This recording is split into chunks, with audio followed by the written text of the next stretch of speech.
Good morning, good afternoon, and thank you for joining us for another edition of On Deck with Avoya, your weekly travel update. I'm your host, Chris Green, the Director of Network Growth here at Avoya Travel, and we very much appreciate you making time to join us for our weekly engagement program.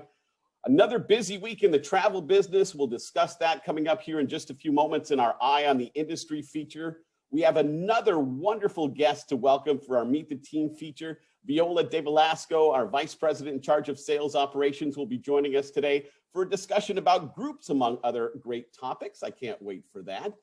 And at the end, we'll be discussing some promotion news because we still have a couple of promotions active for people that are interested in joining the Avoya Travel Network.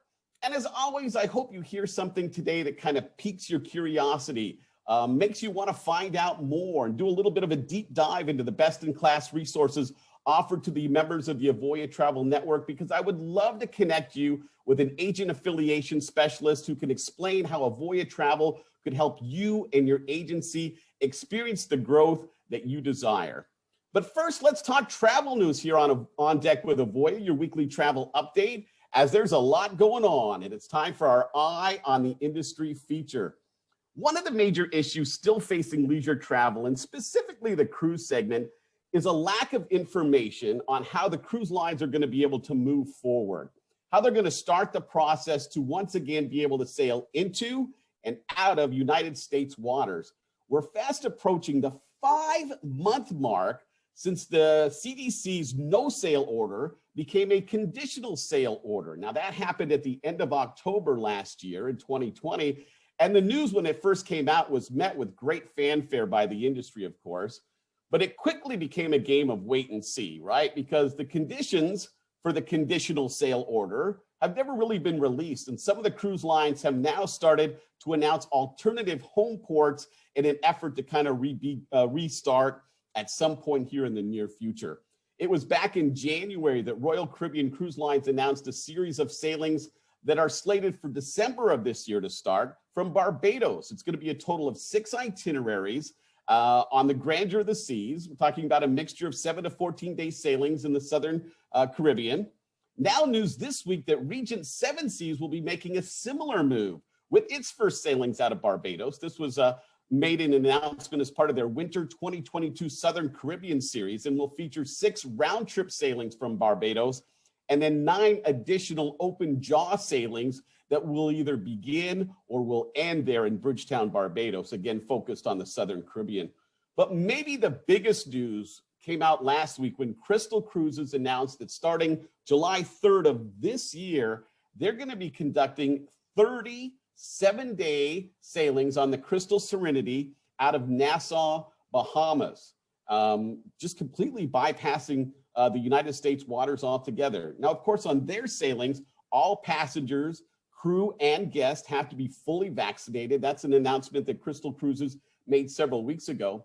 I had a chance to chat and catch up with our Avoya Travel's Senior VP in charge of sales, Steve Hershan, this morning to talk a little bit about some of these issues that have come up. And Steve mentioned that he fully expects to hear more news of alternative home ports if the cruise lines continue to struggle with being able to get the information they need to be able to, again, conduct business out of the United States.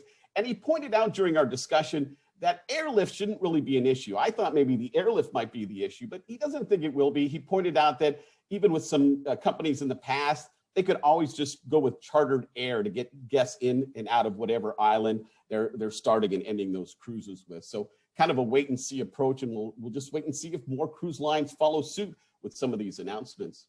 More news from the cruise side of leisure travel as Virgin Voyages becomes the first major cruise line to mandate vaccines for passengers and crew for international sailings that are scheduled to start from the United States. Now, while the brand Scarlet Lady has not made its debut sailing out of Miami, the announcement was made in anticipation when they finally do get the green light to sail. Currently, all Virgin Voyages are canceled at least through June 30th of this year. Some great news for fans of old Mickey Mouse and his crew, because Disneyland in California has announced plans to partially reopen next month in April. Disneyland and Disney California Adventure will be reopening on April 30th next month after being closed for more than a year. And they're only going to be open to California residents to begin at reduced capacity, of course. You're going to have to make a reservation in advance to be able to access the parks. And there will be enhanced safety procedures in place, including mandatory masks for all guests that are 2 years and up. Now, the Disneyland hotel properties there on that resort will also begin a phased-in reopening plan, with the first ones opening up that weekend, the day before, actually, on April 29th. And finally, news from our company here at Avoya Travel. Avoya Travel, one of the industry's most innovative brands, announced in a press release this week our new Vacations to Take Now campaign. The Vacations to Take Now campaign combines a new suite of industry-leading creative assets in Avoya Travel's Marketing Resource Center with targeted one-on-one email marketing and social media aimed at informing and engaging travelers in the products and destinations that are best suited for their current needs. The new campaign is designed to offer more opportunities for the Avoya Travel Network to earn commissions now, right? We know everything's, things are pretty hot right now from a sales standpoint, but a lot of it is in the future, 2022 and beyond. So in order to have a way to, sell something where people are traveling sooner and collect those commissions, this new Vacations to Take Now campaign is fantastic. Again, quoting our Senior VP of Sales, Steve Hershan, Avoya has seen a significant increase in our resort and land business, and that's due in large part to the increase in consumer demand for these products, as well as the fact that the Avoya network's skill and expertise in selling them. By understanding this trend and activating the Vacations to Go Now campaign in response, we're able to present the Avoya network with more opportunities to do what they do best, and that's sell vacations. If you'd like to know more about this fantastic Vacations to Take Now campaign, again, my team would be more than happy to have that conversation with you, and I'll make sure that I have my contact information up here at the end of our presentation. As we move forward with this edition of On Deck with Avoya, my favorite segment every single week, it's time to meet another amazing member of the Avoya team. Vice President in charge of sales operations, Viola De Velasco, is going to be joining us here in just a minute. And, each week, you may have noticed if you've tuned in on a regular basis, that each week we give you a chance to put a face to, again, some of the amazing people that I call coworkers and colleagues, right? And here's the thing. We have the highest ratio of support personnel to affiliates in the industry.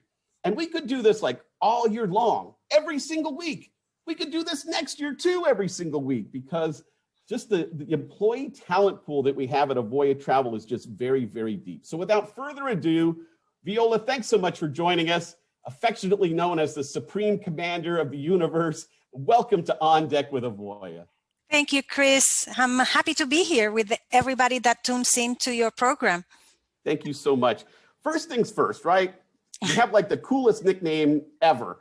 How did that come about, the whole Supreme Commander of the Universe title? So I was not the first one. In my other life, I was in the banking business and I was head of international money transfer investigations. There was this gentleman that used to come to the branch downstairs every month. And he called himself the Supreme Commander of the Universe. And he was looking for money from the World Bank. And every month, the people at the branch will send them up to me to the 34th floor because obviously I was going to find this money, right? Yeah. So at one point during my many years at Avoya, I had no title. And because I guess I was doing a whole bunch of things within a myriad of departments. And I decided that every time somebody asked me, so what's your title? I just came up with, well, I am the Supreme Commander of the Universe, since I'm doing this, and that, and the other, and it just stuck. And it's fun. It's after this many years, everybody knows I have the T-shirt, I have the badge, and I have the coffee mug to prove it. I remember when you walked in with the Darth Vader mask. That was my favorite time that you showed that one on. That was my theme song also. So as we begin our discussion, Viola, let's go back to when you first started in the travel industry, because your experience in our industry is very extensive. What first drew you to the travel business as a follow-up to your banking career? And what about the travel industry has kept you engaged for so many years? You know, it's another funny story. So I was in the banking business, and the bank that I worked for merged with Bank of America. And so I saw an opportunity. I had been with the bank for 10 years. I had some money in the profit sharing. I was going to, everybody that was being displaced was getting a nice package. So I thought, maybe I need a change, you know? So I asked to be displaced, pulled up my monies from the bank, and contacted my brother who's in the real estate business and say, hey, I have this chunk of money. I want to invest it. And I was thinking I was going to invest this money in some real property for, you know, to rent.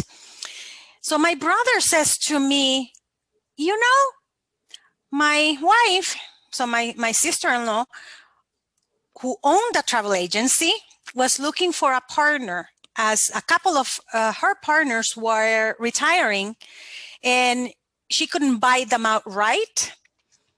And my brother, being the good salesperson that he is, convinced me to join my sister-in-law in a travel agency. We had a very nice, successful travel agency in the Wilshire area of Los Angeles, right across the street from the La Brea Tar Pits, if you know where that is. I do. We had it was a corporate travel that we specialized in. We had nice business way back when the airlines were still paying commission. Then when my husband proposed and I moved to San Diego, I sold my interest in that agency and bought one, smaller one here in the San Diego area. But that was at the time when the airlines decided to start cutting commission, and it went, as you know, first they lowered it to 5%, then they lowered it to 3%. When that second cut happened, I started looking around and saying, who has the biggest presence here in the San Diego area? And of course, Anderson Travel and Cruises at the time had 10 offices just in San Diego, you know, front line offices. And every Sunday you will open the newspaper and see Anderson Travel and Cruises advertising all over. And I said, I'm going to join these people. Who has the cheese? You know, so I made a phone call on a Wednesday. I had my interview on Thursday, and I started on a Sunday because we were open Sundays at the time, and new people will join, you know. Always got to take the Sunday shift when you're new. Exactly. And so the rest is history. What keeps me in the travel business? I love it. Travel is one of my passions. My job allows me to have some experiences that I wouldn't be able to afford otherwise. Plus, there's never a dull moment in the industry, as you know. That's for sure. As we've experienced this past year. Oh my God. So it's fantastic. I love what I do. I really do. And as you were kind of alluding to, you first joined the precursor to Avoya Travel, Anderson Travel, back in 1999, if I remember correctly. So yes. That's a pretty amazing tenure with our company. And you've held several titles, right? I mean, what are some of the jobs? Because you're kind of known as the jack of all trades within the Avoya family. Well, like I said, I joined as a frontline agent, you know, working those Sundays. But I only lasted in that job, in that position, for 2 months. After the 2 months, the Andersons asked me to lead our first venture into online sales, which is what started this whole awesome agent power platform that we have now. The group department started reporting to me in 2000. And I had also the contact center, which was not the contact center, the support department, which was not the support department, customer service reporting to me. I was choosing all of our promotions to go out to market with the marketing department. I was dealing with the vendors regarding our sales goals for the year and, all of that jazz. I was also the liaison between our agents and the accounting department, and then our independent agents and the rest of the company. And before webinars even existed, I used to conduct live seminars for the network. Wow. So at one point in there is when I had no title, but I have, as we grew, obviously, Van kept asking me, do you want to keep this? Do you want to keep this? And I kept telling him, no, less is more, less is more for me. And the company grew, and we had to have people. And we, as you know, we have such talent here at Avoya that it was a pleasure when somebody new came and says, this is going to be the new manager of the support team. Fabulous. Here, off you go with my blessing. So we're chatting with Viola De Velasco, our featured guest this week on our Meet the Team feature. And let's talk about more current times, right? So your current role, Vice President of Sales Operations.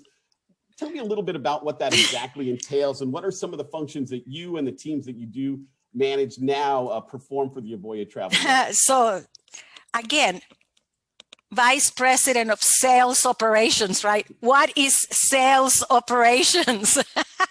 It's everything almost that has to do, but officially I have 3 teams or 3 departments that report directly to me.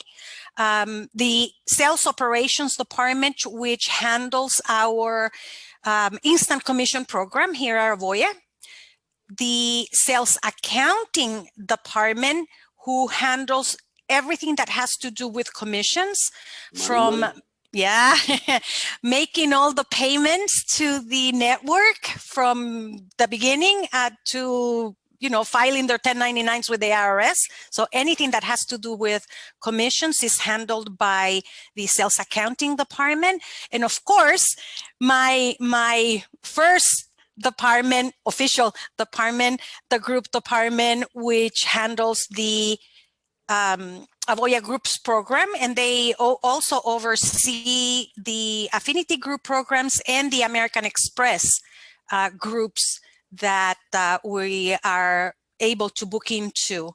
But besides that, I also have the Offer Match program, which is manned by the teams from 2 departments, the group department being one, and the promotions department being the other team that handles that group. And being part of the executive team here at Avoya, I also participate in a whole bunch of interdepartmental teams that meet regularly to decide what the future is here at Avoya. So it's busy, it's fantastic. What can I say? I love it. You're like an infomercial, right? You're like that Disney life. It's like you get all of that and so much more. So much. Yes, exactly. But wait. Right, exactly. All of us that have been in the travel business, even if you've been in it for like a couple of years or a couple of decades, we know that change is constant. And the last year has really highlighted that with everything going on because of COVID-19. What are some of the things that you and your teams have had to do differently and kind of pivot in order to meet the current demands of our industry and our network? My departments have been busier than ever. Busier than at COVID. I think that the biggest challenge for us was the complete ceasing of operations of our travel partners and having to deal with the cancellation and rebooking of travel for our clients, or for the clients of the network, because my departments have to keep track of every single booking that is made because we keep track of the commission obviously coming in. And so it's been interesting to say the least. But even with that, in the group department, can you imagine? Oh my God, all of those bookings, all of those groups that had to cancel, all of those notifications that needed to be sent, all the help that we had to give our network that was overwhelmed with the sheer volume of the cancellations, and my heart feels for our supplier partners, because if we were dealing with this, I can only imagine, what they were dealing with, because of the scale. But I am very proud of my teams because we have kept everything up to date. The sales accounting team, for example, has continued to pay our network as promised every week. And we have continued to meet our commitment to pay as soon as funds are received by Avoya, in spite of everything. So, over here, it's always be testing, always be trying to improve things. So we have been working very closely with our business intelligence department and our development teams to maximize efficiencies and, do things better. For sure. I think some people who are not part of our network, when they hear some of the resources that you describe, it must almost sound like outer space, because we really are making the future of the travel industry happen today. Wouldn't you agree with that? Totally. Yeah. Totally. Futuristic is one of the strengths of the Anderson family. Just so you know. I do, absolutely. That's why I've got 8 years as a proud tenured employee, right? Yeah. Let's talk for a second about a subject that I know is near and dear to your heart. You're talking about is the first team that you manage, and I know that you're still really actively involved with that. Tell me about our amazing groups department at Avoya Travel and how they help make the members of the Avoya Travel Network just have that competitive advantage. It's so vital. They are indeed amazing. Tania Martinez, it's the director of the groups. She is in charge of the department of all the day-to-day operations. I mean, I oversee the department, but Tania is, in charge. The group department at Avoya. So just to put things into perspective, in 2000, when I took over the department, there were 3 people in the department, and we managed 100 groups a year. At any given time, the group department right now, or pre-COVID, and with COVID probably double because we canceled and created more groups that we could think of. They handle at any given time about 100,000 staterooms that are available. Yes, 100,000 staterooms. You didn't know that. I did know that, but I mean, it's still to hear it and just to think in comparison, it's just a staggering number every time I hear it. It is amazing. Like you said, technology has helped us do that. The department grew to 10 people pre-COVID. Right now, I think we have six people in the department still handling the 10,000, because we have found ways to do things more efficiently. Like I said, we always looking to maximize efficiencies, but besides those groups, we also help the IAs with their affinity groups, as you know, and as part of the rep network for American Express creates their own groups. They live in the American Express platform. Well, the Avoya Group Department brings all of that information into Agent Power so that we make those groups also available to the entire network, and we also manage them because we want to make sure that everything goes okay with those groups.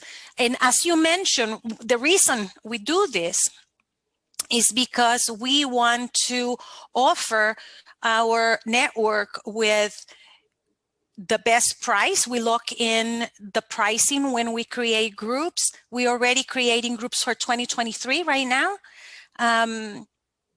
As soon as the vendors open the itineraries, actually. So we receive a heads up from our preferred partners, heads up, we're going to open this itinerary. They send us the list. We pour over it. We look at it. We analyze, how do we determine which ones are going to be successful? And they are very successful. We book about 40% of all bookings into cruises are into one of our groups.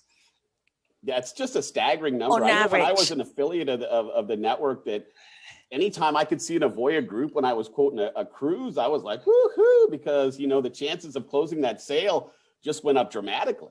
Yeah. And as you know, our phenomenal strategic partnerships department sometimes is able to layer promotions, exclusives on top of the group rates and amenities. So we work very closely together in order to make that happen, And so we analyze trends, past trends, future trends. We take a look at the geopolitical situations in the world, to decide where we're going to put our efforts in. And sometimes I just look at my crystal ball, I said, this one looks like a winner. Well, you got a habit of picking winners. So the next time I'm going to bet the ponies, I'm going to reach out to you for a little advice, and you can consult your crystal ball for me. Yeah. Yeah.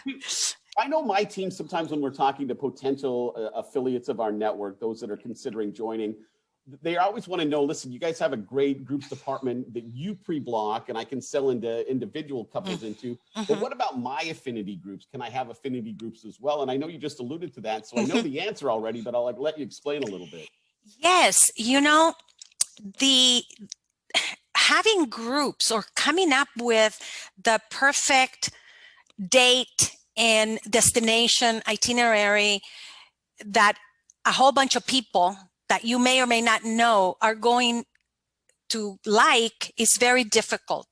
So we want the independent agents in the network to focus more on the affinity groups, those where they have a strong Pied Piper that will ensure the success of the group. To that effect, we offer some resources on the knowledge base, has tons of articles about affinity groups, how to manage them, how to do all the balancing and the reconciliation with the vendors, because, some agents, affiliates, they want to sell, but groups require that you have, you pay attention to detail, make sure that all the money is, et cetera, et cetera. So we do have some resources. The Avoya University has wonderful lessons regarding affinity groups, and both the Success Academy and the Ultimate Success Academy have segments where I go over how to go after the affinity group business, So we love affinity groups. Yep, yeah, we love affinity groups. Our groups, American Express groups, double dip, it's all good news. You know what I mean? All good news, yep. One of the reoccurring themes, Viola, here on Deck with Avoya always seems to circle back to the concept of family. Whether or not it's, myself pointing out that Avoya Travel is a family-owned, family-ran company, or whether it was a past guest like Mickey McBride, who shared a story with us how he met his beautiful wife while working with Avoya Travel. I know family just resonates really big in your heart. Tell me a little bit about that. And you're on this really great quest, right? With the kids and grandkids to get them traveling the world too. Exactly. So my husband and I, we have 5 kids and 13 grandchildren. And at one time, travel is my passion. Like I said, Joaquin and I don't even give each other gifts that money is saved to go someplace and experience something, right? But family is everything. So I like to celebrate birthdays, and I try to be the games of the grandchildren and all those things. And I love to have them all at the house eating together. So at one point, before the first grandchild graduated high school, I said, you know what? We're going to start a tradition. We are going to take these kids, because they pretty much are 2 years apart. So we have a year in between to rest, you know. We're going to start a new tradition. I said, we're going to take the grandchild that graduates high school with us on vacation, just that child.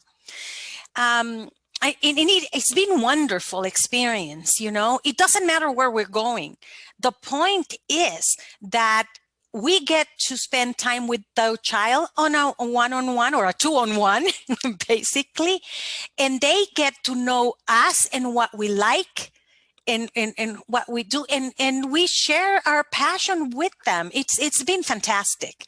I'm behind right now because of COVID, because we couldn't travel last year, but you know, I'm planning to catch up soon. You are a ball of energy. I'm sure you'll make up for it in the very near future. That doesn't, you know, I have no doubt about that. Yep, I'm ready. You've been to some really amazing places, right? You said you've experienced things because of your participation in the travel industry you never thought was possible. Is there any place on your bucket list that you haven't been that is like, I just can't wait to make this happen? You have it in the slide you put, you know, that I want to hike the Kilimanjaro. So Africa is on the bucket list, along with India and Nepal. I want to travel as far as I can for as long as I can, and leave the things that are close by for when, you know, those 20 some hour plane rides become a nuisance. But I'm lucky enough that my husband shared my passion. We spent our honeymoon on a tiny river boat up the Amazon River. Wow. That was one, a phenomenal trip. Our first trip to China was fantastic. We make it a point, you know, when people ask me, what's your favorite? We make it a point to create those memories, you know. Stuff is stuff. That's what I said. We don't gift each other. No Christmas gifts, no birthday gifts, no Valentine's Day gift, no gift of any kind. And we spend the money, we invest the money into having experiences, creating memories together. Very, very important to me. And so every trip has something special. And I have to give my husband credit, because I'm busy and I'm working, right? And I don't want to deal with travel for me. That's what I'm doing as my job. So when we decide where we're going, and I tell him we're going blah, you know, something came up. I had this opportunity to go to this place, and I tell him, he pours over books and things, and he discovers those hidden gems, you know, like, I don't know, can't tell you, but we end up going to places that nobody thought about, you know. We like to do what the locals do. That's one of the things that is important. So we will take public transportation. We will ask the taxi driver for recommendations on food. You know, where is a good restaurant for, let's say, seafood? And they start spewing out, you know, the trendy or the touristy, and we said no. Where do you go? I know, right? Yeah. Where do you go? And so, you know, the latest trips, memorable, the Galapagos, which was a bucket filling destination, obviously. Okay. We in 2018, one of the trips was spent in Italy for a month. I disconnected from the office. It was glorious. So, you know, there's things still to come. I booked myself this morning on that Crystal cruise you were talking about. Oh, out of Nassau? Yeah. Nice. I booked myself on that first sailing because I told everybody when COVID started that I was going to be on the first sailing. So I'm going. Nice. God willing, I'll be on board the Serenity, beautiful Serenity. Yeah. Are you adopting any grandchildren? That wasn't on my No. list of questions, but I'm just curious for a personal reason. Not on this one. On this one, actually, I'm trying to convince my brother and my sister-in-law that used to be my partner. They already said they're going with me. And now I'm trying to convince my sister. So it just happens to be my birthday and my anniversary. So I took that as an omen that I needed to be on that sailing. Viola, thank you so much for your time today. What a fantastic and fascinating conversation that my really pleasure. Start to finish, you know what I mean? Your energy is infectious, and your knowledge is just well, there's a reason why you are the supreme commander of the universe. So thank you very much. I'll hail the supreme commander. My pleasure, Chris. Anytime. Viola De Velasco, our Vice President of Sales Operations, everybody. Bye, everyone. We really appreciate that. Next week, we have Ashley Hunter, who's a Senior Vice President of Partnership at Avoya Travel, will be joining us as our special guest here on Deck with Avoya. It should be another fascinating conversation. Next Thursday will be the last of the last Thursday of the quarter. So we'll kind of wrap up quarter number one here of 2021 as we all kind of try to rebound from this whole COVID crisis. There's still lots of great ways for you to be able to join the network. If you'd like to be a member of the Avoya Travel Network, we have several promotions going on right now. One that would still allow you to affiliate for free. If you're a high-end, experienced travel advisor, you've been in the industry for a while, your sales in 2019 before everything shut down were probably over $500,000. You probably ended up with future cruise credits and future travel credits. You've got clients reaching out, putting stuff on the books. Reach out to my team. They'll see if we can't get you qualified for that free promotion. And if for some chance you're still trying to reach that level in the travel industry and that's your hope and desire, well, we've got a promotion for those that join the network. You pay the normal affiliation fee, but at the end of the 6 months, if both partners want to renew the agreement, your renewal will be waived. So either affiliate for free, or if you're qualified, you can join the network and your first renewal would be waived. Either way, you can explore with complete flexibility with no long-term contract or exclusive agreement. Again, reach out and talk to my team. You heard Viola talk about agent power. You heard her talk about our knowledge base. My team is more than happy to go into detail. We can schedule a one-on-one demonstration with you, get you a sneak peek of that fantastic technology. So again, please reach out. And how do you reach out? What's my contact information? It's pretty easy to get a hold of me. It's chris.green, G-R-E-E-N-E, as it's spelled there, at avoyatravel.com. There's the telephone number. You can always put in a request through our website, avoyanetwork.com, through Facebook, any of our social media channels. If you leave us a message, we'll certainly make sure that we get that information out to you. And again, connect you with one of our specialists to see if they can't help you join and start to put together the beginning blocks of a shared success relationship. Again, a big thanks to my special guest this week, Viola De Velasco. A fantastic conversation. I can't wait for next week to have Ashley Hunter on here. Big thanks to Marissa Smith, who does a wonderful job in producing our segment. I hope you have a wonderful week, that the sales are hot, that the clients are buying and they're upgrading themselves, and all the good things that we root for here in the travel industry. We very much appreciate you being part of On Deck with Avoya, and I hope you have a fantastic week, everyone.